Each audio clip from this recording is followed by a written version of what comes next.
Listen closely. Just before dawn, when the mist sits heavy in the hollows and won't lift, there is sounds that come from old places. Sounds like voices. Sounds like someone calling. And if you answer, they know you're there. They know where to find you. The question isn't why it happens. The question is, why would anyone answer back? Case file 064. The Whispering Pines of Hollow Creek. Status filed. Investigation concluded. No findings reported. Location, Blackwood Ridge County, Eastern Kentucky. Harlan County line. Incident dates, September 1987, October 1987. Witnesses deceased. Documentation, official statement redacted. Family account sealed. My name is Samuel. I'm going to tell you about the land my grandfather left behind.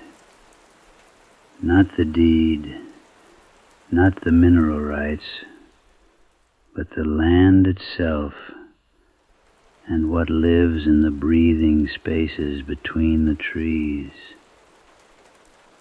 There are places in the Appalachian deep that have rules older than deeds, older than the people who settled there. My grandfather knew those rules. So did his father before him. And when my grandfather passed in 1987, he left us something in his will besides the property. He left us a letter, instructions really, on what to do with the hollow. The hollow, that's what we called it. Not Hollow Creek, though that's what it appeared on the survey maps. Just the hollow. It sat at the eastern edge of the Blackwood Ridge property, a stretch of maybe 40 acres where the land dipped down and seemed to breathe differently than everywhere else. The letter said, "Do not clear the pines. Do not cut into the mountain here. Do not disturb the ground. Tell no one what lives there. And above all, do not go into the pines when the fog comes thick. Do not answer to your name if called. Do not whistle. Do not sing. These are the old rules, and they were old when I was born. I was 24 years old. I thought my grandfather was a superstitious old man. I thought the rules were folklore. I thought I understood what it meant to inherit land. I was wrong about all of it. The rain came that September. Not the crisp, cold rain of autumn, but something heavier. Something that seemed to press down on the mountains themselves. For 3 weeks it did not stop. The rain fell in thick sheets, turning the roads to mud, swelling the creeks until they broke their banks and ran backward into the hollers. My father called me one morning. His voice was tight, controlled in that way old men get when something has frightened them but they refuse to admit it. He told me I needed to come to the property. He told me the fog would not lift from the hollow. He told me something was wrong with the land. I drove out on a Saturday. The rain had finally stopped, but the clouds still hung low, and the mist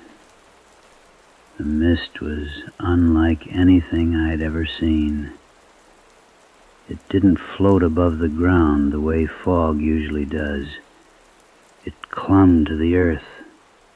It coiled around the trunks of the pine trees in the hollow like something alive, something that was breathing in and out, in and out.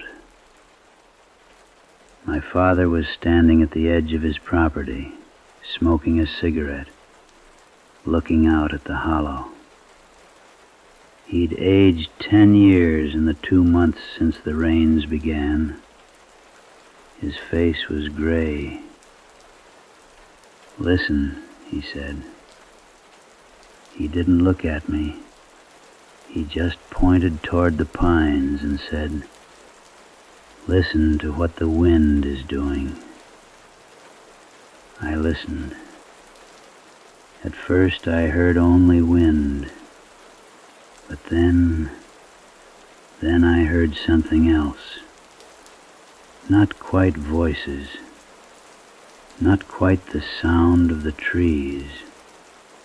It was something in between, something that the wind was carrying through the needles of those ancient pines, something that sounded almost like words, like breathing, like something trying to speak in a language that had died a very long time ago.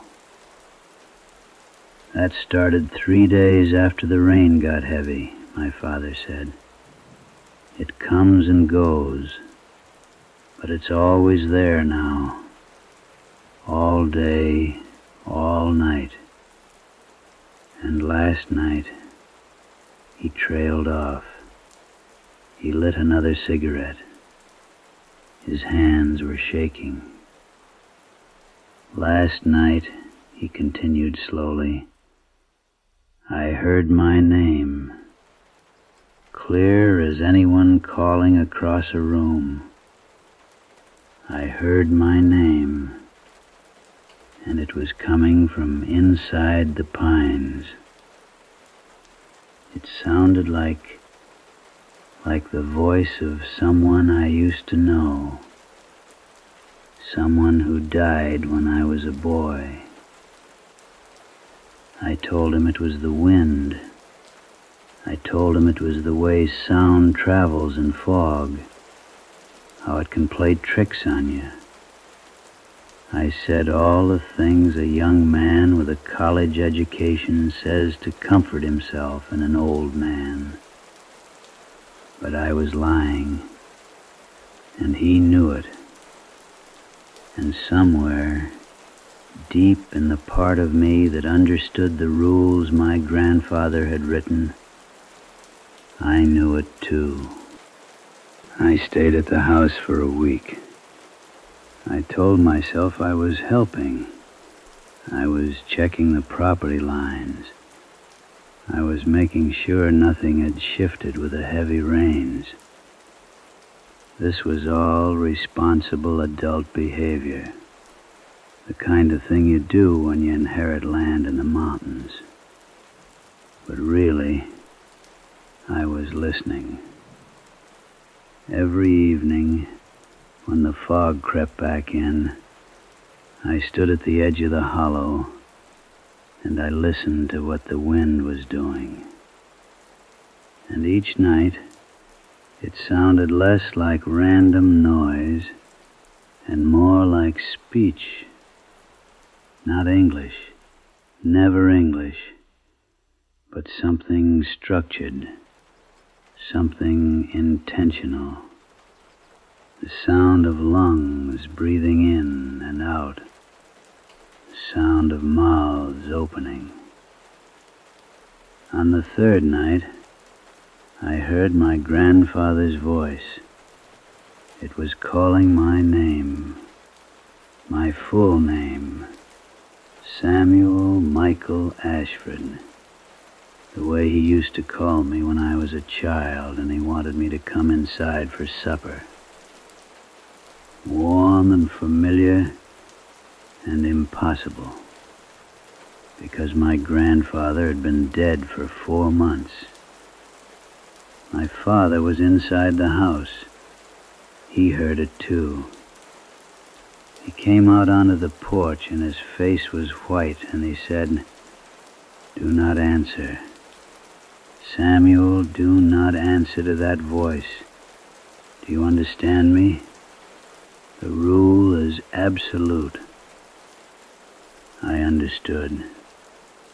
I stood there in the fog, in the thick breathing fog that seemed to press against my skin, and I did not answer. The voice called again and again. It cycled through different names, different tones.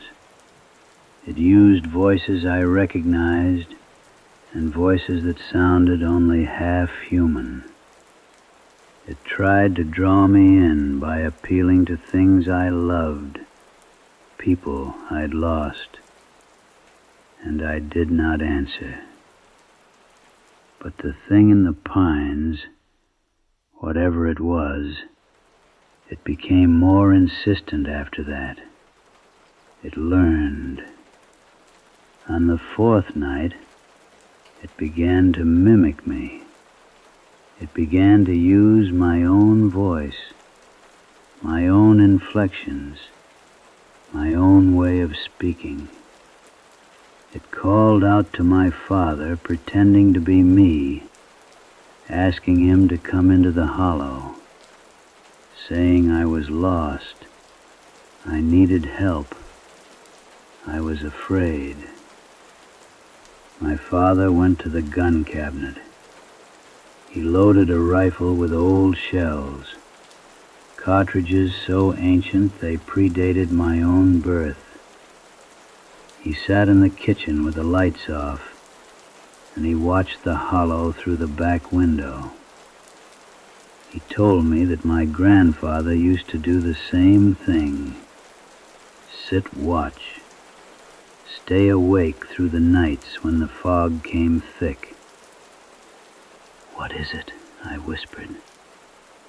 We spoke in hushed tones now, as if the thing in the pines might overhear us if we spoke too loud.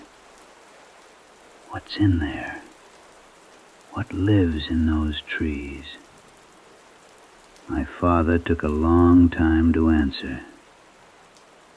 "There are places," he said finally, "where the mountains are older than the land, where what came up from the deep doesn't quite fit in the shapes of animals anymore.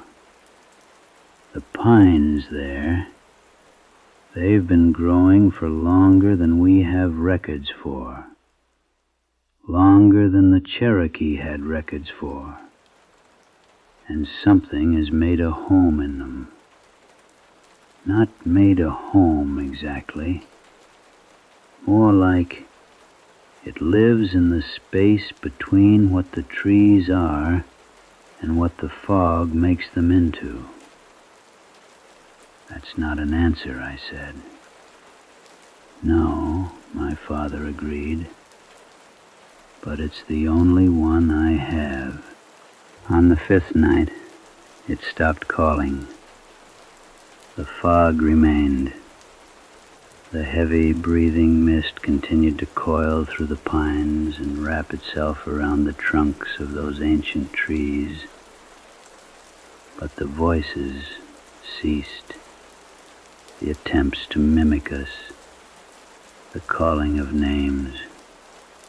Instead, we found gifts, small things, left at the boundary of the property. A child's toy from perhaps the 1950s, made of wood, carved in the shape of something that might have been a bird but had too many legs. A photograph, water-damaged and deteriorated, showing people we didn't recognize, their faces blurred as if they'd been moving when the picture was taken. A lock of hair, tied with a piece of cloth that looked as old as memory. Other things appeared deeper into the property, things my father discovered on his walks, articles of clothing from people who'd gone missing over the decades, a wedding ring, a shoe, and, most disturbing, a series of objects arranged in patterns on the ground, geometric designs that seemed to follow no human logic, but possessed an awful, deliberate symmetry.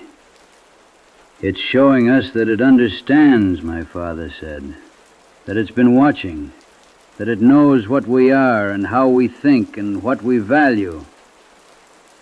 The rain returned on the 6th night, not the heavy sheets of before, but something worse, a thin, persistent mist rain that seemed to blur the boundary between air and water. Visibility dropped until you could only see a few feet in any direction. The world contracted. There was only the house, the porch, and the suggestions of shapes beyond the fog. I began to hear voices in my own head, not external, not real, but the whisper of thoughts that didn't feel entirely my own.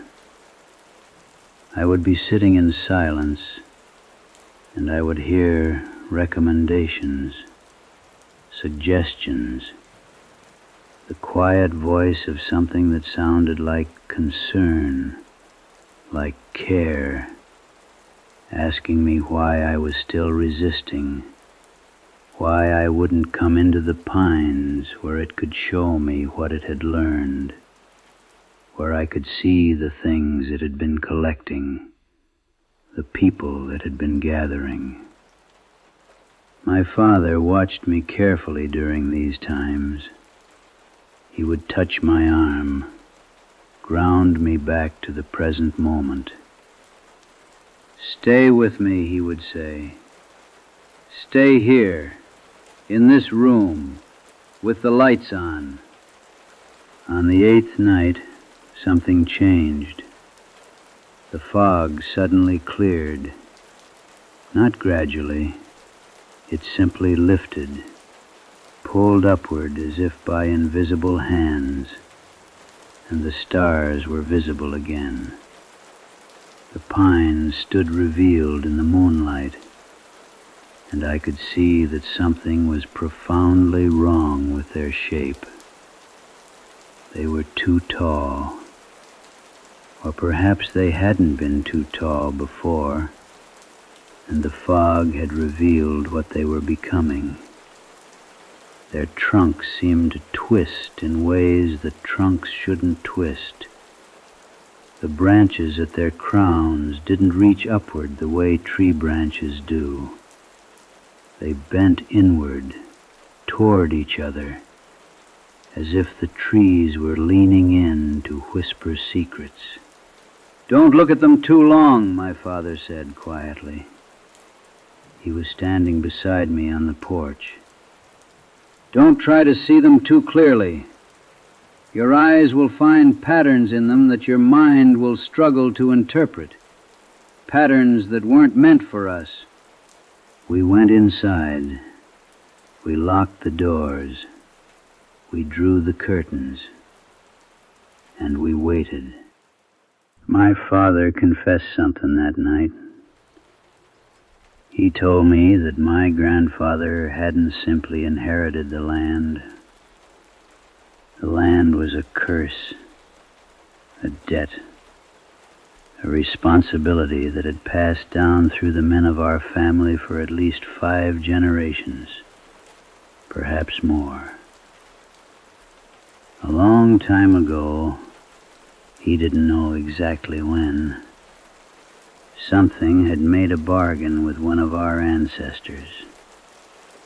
The details were lost or deliberately obscured, but the terms remained binding. Our family kept the land. We maintained the boundaries. We followed the old rules. No cutting, no clearing, no whistling, no singing, no speaking of what we'd seen. In exchange, the thing in the pines stayed contained. It did not venture out. It did not hunt beyond the hollow. But the land is sinking, my father said, or the mountain is settling, or something is changing that shouldn't change, because it's getting stronger. It's reaching further. The fog travels further each year. The voices can be heard from more distances, and it grows bolder. Then we should sell it, I said. Get rid of it. Leave this to someone else. My father looked at me with profound sadness. You can't, he said. Once you're bound to it, you can't be unbounded. My father tried. He found a buyer back in '62. He tried to sign the deed over, but the buyer, a man from Ohio, someone who knew nothing of the rules, he went into the pines. The fog came, and he went inside, and he never came back out. We found his truck 3 days later, parked at the hollow's edge, but of him there was nothing. Nothing except the sound of his voice calling from the fog, asking us to come find him, using his name over and over. For months we heard it. So what are we supposed to do? I asked. Live, my father said. Keep the rules. Wait for someone else in the family to take the burden when we're gone. And pray that the thing in the pines doesn't grow strong enough to break the old agreements. I stayed at the property for 3 more days. The fog never fully cleared again. It hovered at the edges, waiting, patient. The voices had stopped, but I could feel something watching from the hollow, something aware, something that knew my name and understood my fear. Before I left, my father made me place my hand on a Bible, a family Bible, passed down through generations of Ashfords. He made me swear the old oath, the one my grandfather had sworn, the one his father had sworn before him, to maintain the silence, to follow the rules, to never speak of what lived in the pines, or try to fight it, or flee from it. to accept the burden when it came to me. I swore, and something in the fog seemed to settle, as if it had heard and approved. I haven't returned to the property in 37 years. My father died 5 years ago, and the land passed to me. I pay a caretaker to check on it once a month, a man who knows the rules by blood, who understands what cannot be spoken aloud. The fog, I'm told, no longer clears at all now. It sits permanent over the hollow, thick and breathing, and sometimes people in the nearby towns report hearing voices carried on the wind, voices calling names, voices that sound like their own voice, or their mother's voice, or a friend they lost a long time ago. I don't go there. I've accepted the curse of my family. I've learned to live with the knowledge of what waits in those old pines. And I'm waiting, as we always wait, for the day when I must pass the burden to someone else, to someone with my blood, to someone who will swear the oath and accept the weight of silence. The old rules remain. They were old when my grandfather was born. They were old when the mountains were young. And they will be old long after we are gone. The pines will still be there, whispering, waiting, learning the sound of new voices. And somewhere in that fog, somewhere in the dark spaces between the twisted trees, something is remembering your name. Don't whistle in the mountains. Don't sing when the fog comes thick. And if you hear your name called, if you hear it clear as anyone standing beside you, don't answer.